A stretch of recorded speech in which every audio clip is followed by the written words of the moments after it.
joie d'être devant vous ce soir. Dieu est merveilleux. Amen. Dieu est excellent. À chaque fois que nous venons devant sa face pour apporter la parole de Dieu, oui, c'est toute une préparation et c'est difficile. Mais le Seigneur continue toujours de nous renouveler, de nous fortifier et il nous guide pas à pas. Amen. Gloire à Dieu. Alors, vous pouvez vous asseoir. Alors, je veux dire merci à notre Père spirituel, le pasteur, pour tout ce qu'il fait pour nous. Amen. Merci pour tout ce que le Seigneur fait dans sa vie. Amen. Que le Seigneur continue d'étendre sa limite. Que le Seigneur continue de le bénir et bénir le ministère. Que le Seigneur bénisse aussi sa famille. Alléluia. Je rends grâce également à Dieu pour la vie de notre évangéliste Jean-Pierre. Que le Seigneur te bénisse. Amen. Il te restaure, il te fortifie, il bénisse ta Gloire à famille. Dieu. J'ai une pensée pour notre docteur qui n'est pas au milieu de nous. Nos prières toujours vont à l'égard de son serviteur. Amen. Voilà, que le Seigneur le bénisse, le renouvelle et le fortifie. Et vous, le peuple de Dieu merveilleux, que le Seigneur vous bénisse et vous fasse du bien. Amen. Amen. N'oubliez pas que vous ne venez pas ici en vain. Alléluia. Amen. Le Seigneur fait toutes choses merveilleuses en son temps. Alléluia. Amen.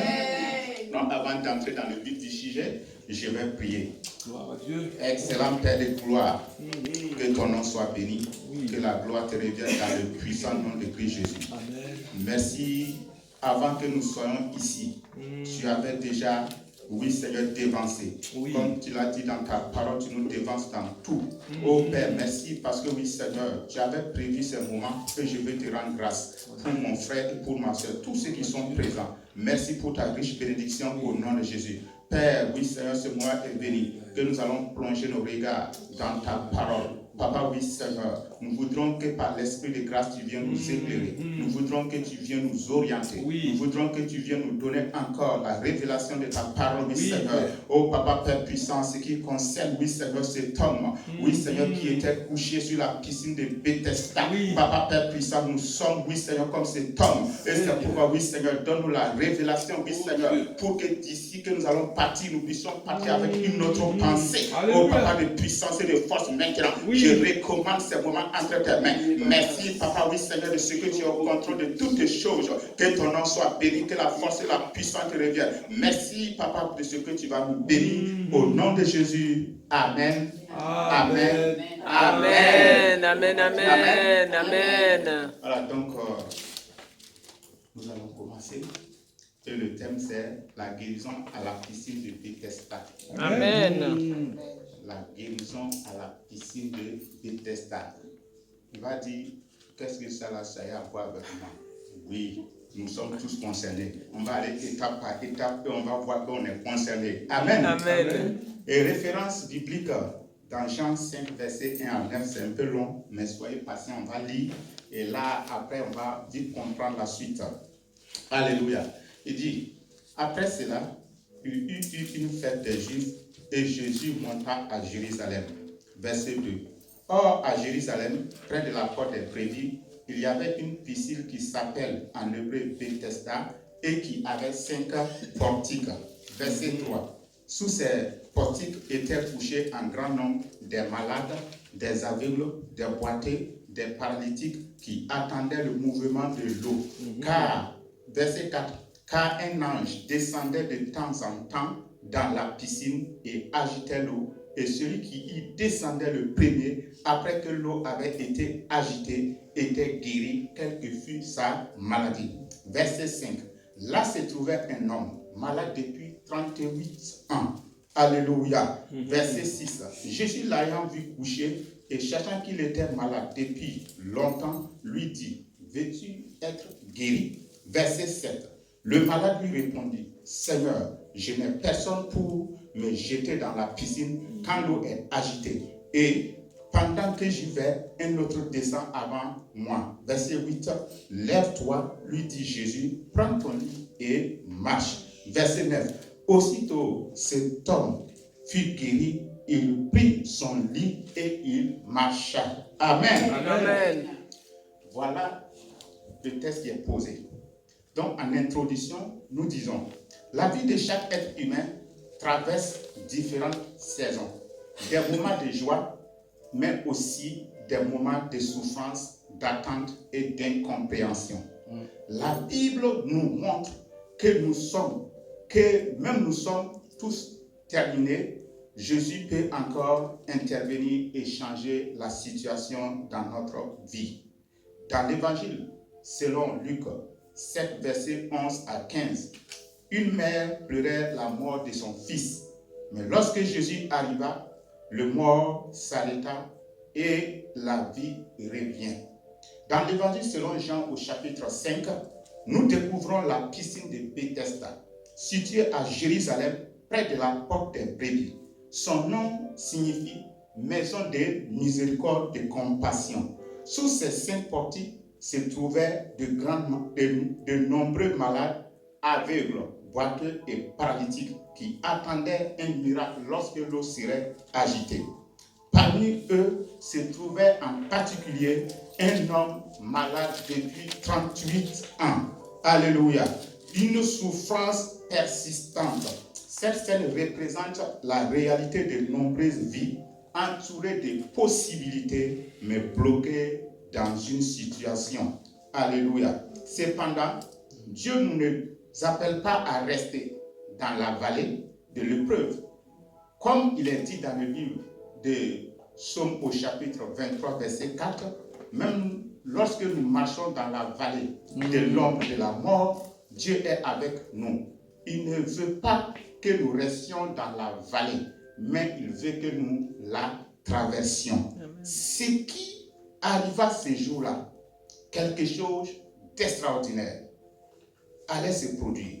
Celui qui connaît ta souffrance et tes limites, celui qui connaît ta souffrance et tes attentes, celui qui voit les limites des solutions humaines, Jésus est arrivé. Et lorsque Jésus entre dans une situation, l'histoire de cette vie peut changer. Amen. C'est ce que nous allons voir ensemble en 3 points. Et nous arrivons au grand 1. Dieu connaît ta souffrance et ton attente.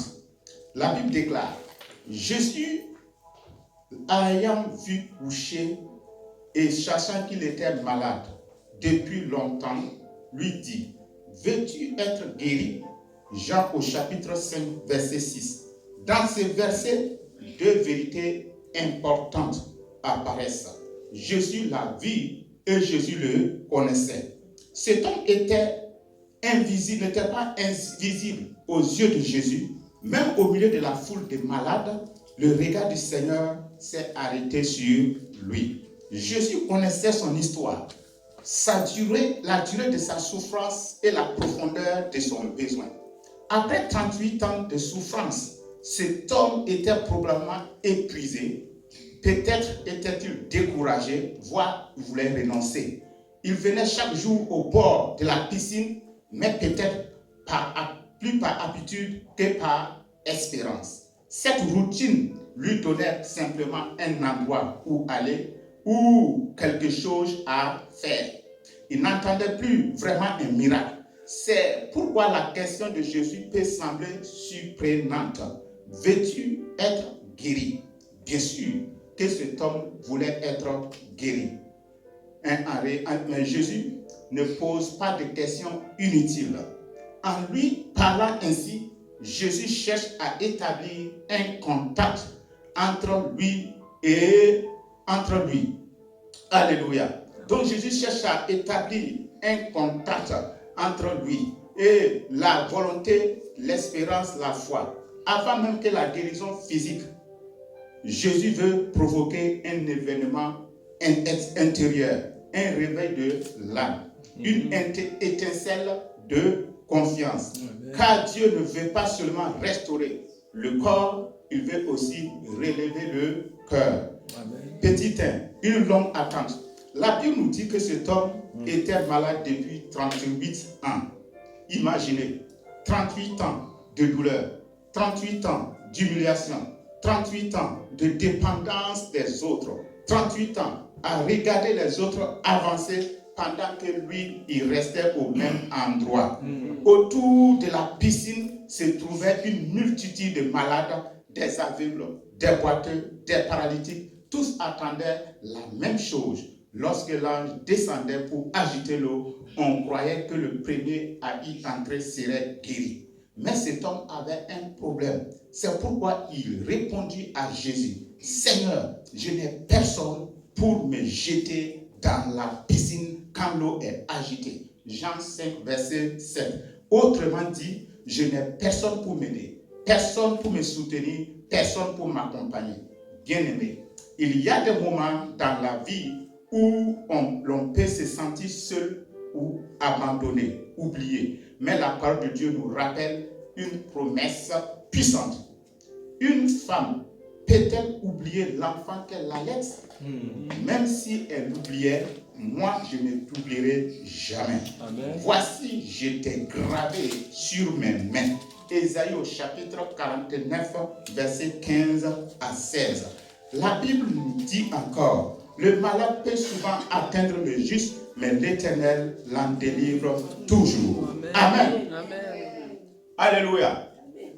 J'espère que vous êtes là. Oui. Petit 2. Changer le regard. Jésus voulait changer le regard de cet homme vers lui parce que son regard n'était pas bien orienté. C'est pourquoi Jésus voulait l'amener à changer de regard. Jésus voulait aussi que cet homme détourne son regard de la piscine pour le fixer sur lui. Amen. La Bible nous rappelle pourtant, ayant les regards sur Jésus, le chef et le consommateur de la foi. Épître aux Hébreux chapitre 12, verset 2. Depuis des années, ces paralytiques regardaient uniquement à l'eau. Toute son espérance était fixée sur le mouvement de la piscine. Il ne faisait presque plus attention aux autres autour de lui. Imaginez donc la surprise lorsqu'un homme s'approche de lui et lui dit, « Veux-tu être guéri ?» La question de Jésus a dû le surprendre, peut-être même la faire sursauter. Mais cette scène nous interpelle aussi à un niveau plus profond. Le grand problème de beaucoup d'hommes est qu'ils ne se reconnaissent pas qu'ils sont spirituellement malades. Cet homme qui est sur la piscine que vous voyez, commencez à le regarder couché auprès de la piscine. On n'est pas différent de cet homme. Nous sommes chacun couchés à côté de la piscine. Cherchant quoi? Cherchant du recours. Cherchant quoi? Cherchant la guérison. Cherchant quoi? L'exaucement. Cherchant quoi? Que Dieu lui vienne en aide. Mais maintenant, cet homme avait limité Dieu. Lorsqu'on limite Dieu, Dieu peut venir te présenter quelque chose, mais comme tu es limité, tu ne vas pas reconnaître cela. Amen. C'est pourquoi Jésus lui pose la question, veux-tu être guéri? Il dit lui là aussi c'est bien encore. Si je ne voulais pas être guéri, est-ce que je vais être ici? Non. Il voulait être guéri. Il était un homme, on peut dire infidèle. Dans l'église de Bethesda, chaque fois qu'il était là-bas, matin, midi, le soir, il est présent. Les gens venaient derrière. Chacun recevait son exaucement. Chacun recevait sa guérison. Chacun recevait la réponse à ses prières. Mais lui qui était là, 38 bonnes années, il est là. C'est comme si on le sautait. C'est comme si Dieu ne le voyait pas. Mais Dieu voulait faire quelque chose de spécial dans la vie de cet homme. Les autres regardent la piscine, rentrent dans la piscine pour être guéri, mais toi tu ne vas pas rentrer dans la piscine pour être guéri. Mais il faut que tu sois attentif, parce que la grâce de Dieu peut venir et tu vas échapper.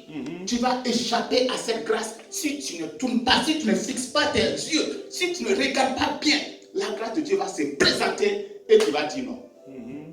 Alléluia. Amen. Il pense. La question de Jésus a dû le surprendre, comme je le disais. Le grand problème que nous avons, c'est que nous ne reconnaissons pas que nous sommes malades. Il pense qu'un peu de religion, quelques bonnes actions ou quelque chose, quelques efforts personnels suffiront à améliorer notre situation. Comme cet homme qui est fixé à la piscine, aujourd'hui beaucoup ont le regard sur quoi? Sur leur travail, sur leur compte en banque, sur leur position, sur leur projet. Chacun regarde ce qu'il a. Et en ayant ton regard fixé sur ces choses, la grâce de Dieu peut venir et tu vas pas pouvoir le reconnaître. Ils pensent que la situation changera si seulement certaines choses bougent dans leur vie. On rencontre qu'au Texas, il existe de nombreux puits de pétrole HEC. Pourtant, les propriétaires continuent de les surveiller avec l'espoir qu'un jour, peut-être, le pétrole va résaillir de nouveau afin qu'ils deviennent riches. En attendant toute cette attention, rester fixé sur un puits sec, pour eux, ces puits sont devenus quoi? Des idoles. Donc, ça veut dire ton travail, tes projets, ce que tu es en train de faire peut devenir des idoles entre tes mains. Pourtant, Dieu dit, je ne vais pas partager ma gloire. Dieu est un Dieu jaloux qui ne veut pas partager sa gloire. Alléluia. Amen. Amen. De la même manière, Jésus voulait que cet homme cesse de regarder la piscine et qu'il regarde au véritable Sauveur. Car la solution n'était pas dans l'eau, la solution se tenait devant lui. C'est pourquoi Jésus lui pose cette question directe. Veux-tu être guéri? Petit toi, Dieu connaît le moment de ta délivrance. Peut-être que certaines situations dans ta vie durent depuis longtemps. Une épreuve, une attente, une prière non exaucée. Mais souviens-toi de cette vérité. Dieu connaît le moment exact de ta délivrance. Même si l'attente paraît longue, le regard de Dieu est déjà posé sur toi. Et lorsque son temps arrive, la situation change. Amen. Amen. La Bible déclare, il fait toutes choses belles et bonnes en son temps. Ecclésiaste au chapitre 3, verset 11. Alléluia. Amen. Donc si vous avez bien remarqué, ils ont dit que l'église était, la piscine de Bethesda, ça veut dire la compassion. Mais cet homme qui était malade, il n'a pas eu la compassion là où il y avait la compassion, là où on disait la compassion. Il n'a pas eu cette compassion-là. Donc lui, il s'est dit que non, ici, il n'y a pas d'amour, il n'y a pas de miséricorde, les gens ne s'aiment pas, l'église là, vraiment, c'est difficile. Mais est-ce que toi, tu donnes la compassion? Est-ce que toi, tu donnes l'amour? Est-ce que toi, tu fais ce qui est bien aux autres? Alléluia. Il dit, ces personnes, ils n'ont même pas le respect de l'âge âgé. Regarde, depuis 38 ans, je suis couché ici. Les jeunes viennent, ils sautent, ils rentrent, ils sont guéris et moi, je suis là couché. Au lieu de dire que non, comme moi, je suis devenu un ancien, comme je suis devenu quelqu'un qui a avancé là-bas et que j'ai besoin de guérison, les gens, à cause de mon âge, ils devraient dire, nous tous, on va s'arrêter, on va laisser que ce monsieur-là rentre pour recevoir sa guérison. Amen. Alléluia. Amen. C'est ce que lui, il attendait. C'est pourquoi il dit, il n'y a pas de compassion. C'est pourquoi il dit, les gens sont méchants. Les gens sont méchants à l'église. Quand tu vois quelqu'un qui commence à dire ça, il y a quelque chose qui ne va pas dans sa vie. Quelque chose ne va pas. Il faut fouiller. Il y a quelque chose qui ne va pas. Alléluia. Jésus connaissait la souffrance de cet homme. Il savait depuis combien de temps il attendait la délivrance. Mais si cet homme était encore couché après 38 ans, c'est parce qu'il comptait sur une solution qui avait des limites. Et cela nous conduit à notre deuxième point. Les solutions humaines ont leurs limites. Grand 2. Les solutions humaines ont leurs limites. La Bible nous dit que la piscine de Bethesda était entourée de 7 portiques. Certains commentateurs voient ces 5 portiques, voient dans ces 5 portiques une image des 5 livres de Moïse, c'est-à-dire la loi. Il faut savoir que la loi a été donnée par Moïse. Et la grâce et la vérité sont venues par Jésus. Amen. Dans Jean 1, verset 16 à 18. La loi a été donnée par Dieu pour révéler le péché et montrer à l'homme son besoin de salut. Mais elle ne peut pas à elle seule sauver ou transformer notre cœur. La Bible déclare clairement, car personne ne sera justifié devant lui par les œuvres de la loi. Romains 8, verset 20. Autrement dit, les systèmes humains, même religieux, ont leurs limites. À Bethesda, la guérison semblait fonctionner selon un système particulier. Lorsque l'eau était agitée, le premier qui descendait dans la piscine recevait sa guérison. Cela ressemblait presque à une compétition. L'ange agitait l'eau, chacun se précipitait pour descendre le premier afin d'être guéri. Dans ce contexte, chacun avait l'impression d'être en concurrence avec les autres. C'est ce que vivait cet homme. Il pensait que sa guérison dépendait de sa capacité à entrer dans l'eau avant les autres. Mais à cause de sa paralysie, il était toujours dépassé. Il disait avec tristesse, « Seigneur, je n'ai personne pour me jeter dans la piscine quand l'eau est agitée et pendant que j'y vais, un autre descend avant moi. » Jean au chapitre 5, verset 7. Autrement dit, quelqu'un arrive toujours avant moi. Quelqu'un est toujours plus rapide que moi. Et les autres ont plus d'aide que moi. Alléluia. Cette mentalité existe encore aujourd'hui dans nos sociétés. La vie ressemble souvent à une course d'examen, de concours et de promotion. Et on entend souvent dire, les meilleurs passeront, mais la réalité est parfois différente. Bien souvent, certains avancent parce qu'ils ont des relations, des soutiens ou des privilèges que d'autres n'ont pas. Cet homme se croyait donc condamné à rester toujours derrière les autres. Mais la révélation que Jésus apporte est différente. La bénédiction de Dieu ne fonctionne pas selon les règles humaines. La Bible dit, l'Éternel fera de toi la tête et non la queue. Amen. Tu seras toujours en haut et jamais en bas. Deutéronome au chapitre 28, verset 13. Quand Dieu intervient dans la vie d'une personne, elle n'a pas besoin de relations humaines pour avancer. Car la véritable promotion ne vient pas des hommes. C'est ce que déclare la parole de Dieu. Ce n'est ni de l'Orient, ni de l'Occident, ni du désert que vient l'élévation. L'élévation, c'est l'Éternel qui le donne. L'élévation, il élève un, il abaisse l'autre. Dans le livre de Psaume au chapitre 75, versets 7 à 8. Amen. L'élévation que tu cherches, la bénédiction que tu cherches, les faveurs que tu cherches, si tu as compris que ça ne vient pas de l'Orient, ça ne vient pas de l'Occident, ça ne vient pas du désert, mais c'est Dieu qui le fait, tu vas t'attacher à ce Dieu-là. Alléluia. Tu vas t'attacher à ce Dieu-là. Même si tu es dans un trou qui est, je ne sais pas combien d'étages en bas, on va venir te prendre là-bas pour t'établir. Alléluia. C'est ça que notre Dieu fait. C'est pourquoi quand je suis à fond derrière lui, moi je ne doute de rien. Quand je suis à fond derrière lui, je ne regarde personne. Et je veux que chacun soit à fond derrière lui. Alléluia. Quel que soit ce qui va passer. Alléluia. Ce Dieu-là, il est merveilleux. La parole de Dieu dit quoi? Il ne change pas, il ne varie pas. Alléluia. Il est le même hier, aujourd'hui et éternellement. Alléluia. Amen. Un exemple puissant de cette vérité se trouve dans l'histoire de Daniel et de ses compagnons. Après la formation et l'examen organisé par le roi de Babylone, la Bible dit, le roi s'entretient avec eux.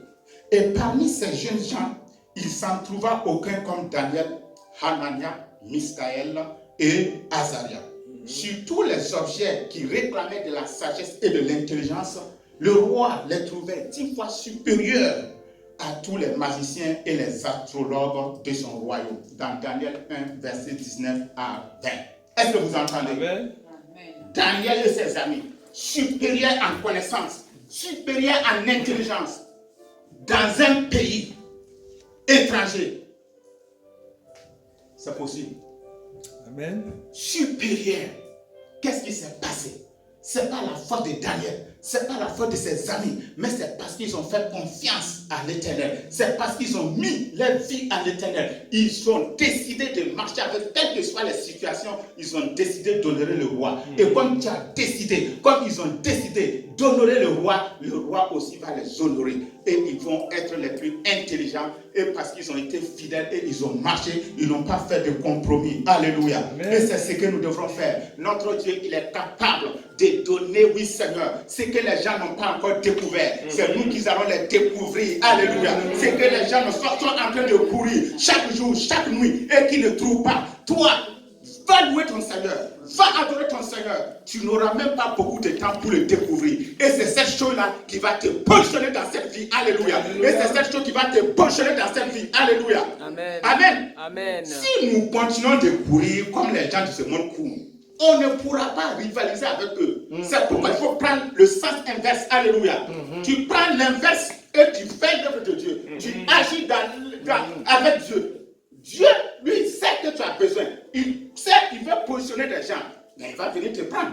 Il va te positionner. Alléluia. Il va te positionner. Positionner pourquoi? Pour la gloire de son nom. Dieu te bénit pour que son nom soit glorifié. Amen. Alléluia. Amen. Et c'est possible. Alléluia. Alors, les efforts de cet homme, c'est comme si ça n'avait pas payé.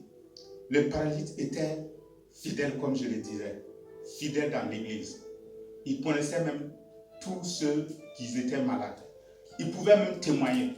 Il y a un tel qui est venu, il a reçu sa délivrance, il a reçu sa guérison.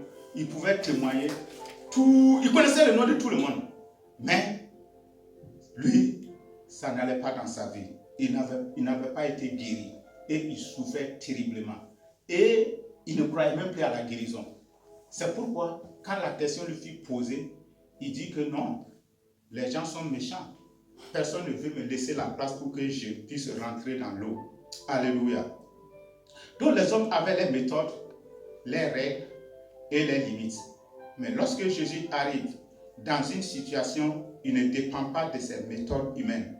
Une seule parole de Jésus peut changer ce que des années n'ont pas pu changer. Amen. Et nous arrivons au grand 3. La parole de Jésus peut changer une situation ancienne. Alléluia. Amen. Lorsque Jésus regardait cet homme, il lui adressa une parole simple mais pleine d'autorité. Lève-toi, prends ton lit et marche. Jean 5, verset 8. Et la Bible déclare, aussitôt cet homme fut guéri. Jean 5, 9. La situation d'un homme paralysé depuis longtemps, des années, est complètement bouleversée. Une parole de Jésus suffit pour changer ce que le temps n'avait jamais pu résoudre. Cependant, cette guérison provoqua un scandale. En disant à l'homme, prends ton lit et marche, Jésus souleva un problème aux yeux des dirigeants juifs. Car le miracle avait eu lieu le jour du sabbat. Le fait qu'un paralytique marche ne les réjouissait pas. Au contraire, ils étaient indignés. La Bible dit, c'est pourquoi les Juifs persécutaient Jésus et cherchaient à le faire mourir. Parce qu'ils avaient fait les choses le jour du sabbat. Jean au chapitre 5, verset 16.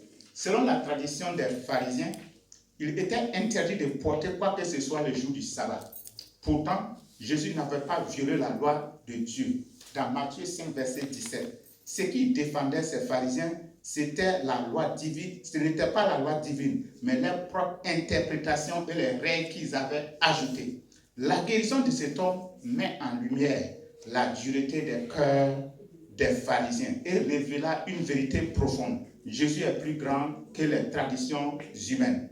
Remarquons quelque chose d'important. Jésus n'a pas agité l'eau.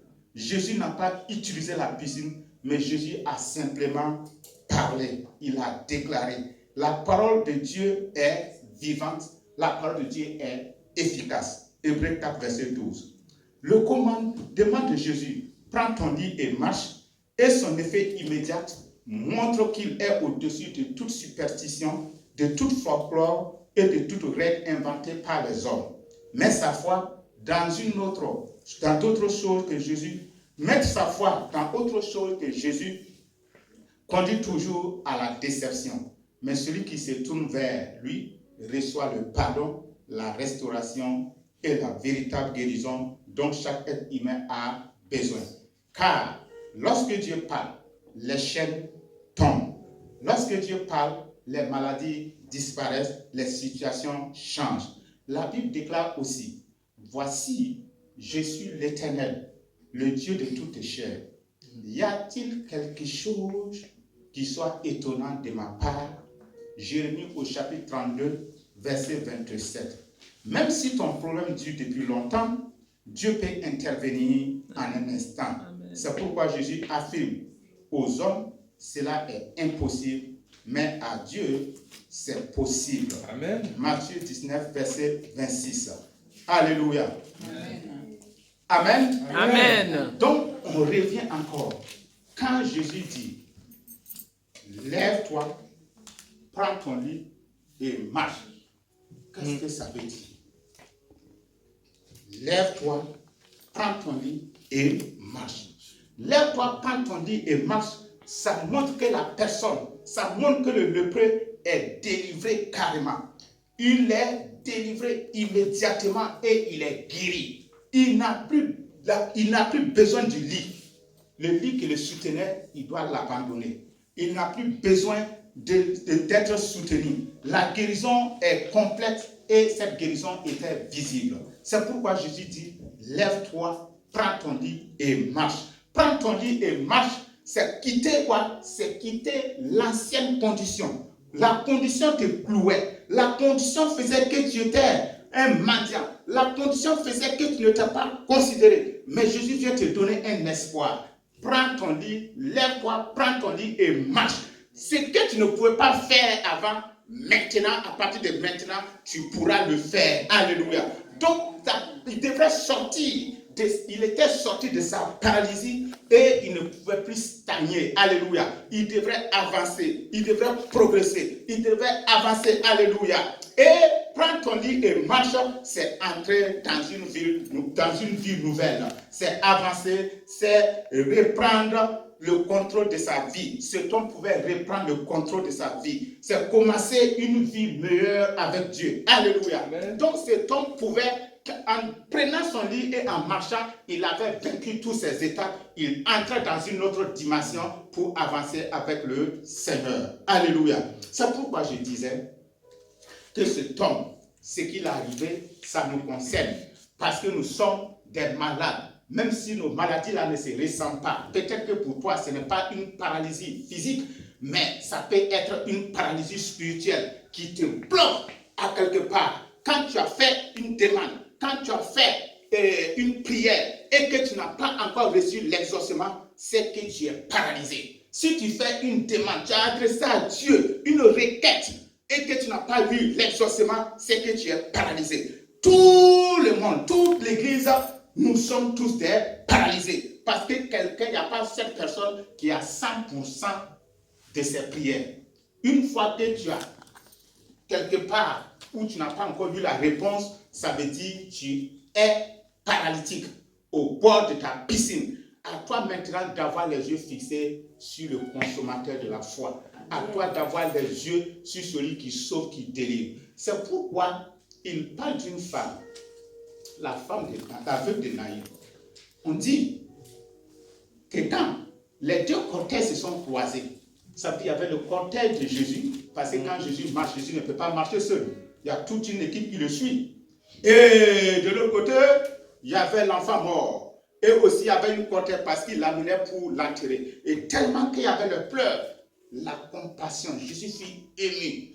Quand Jésus fut ému, qu'est-ce qu'il a fait? Il a fait arrêter le cercueil. Il a touché le cercueil. Le cercueil s'est arrêté.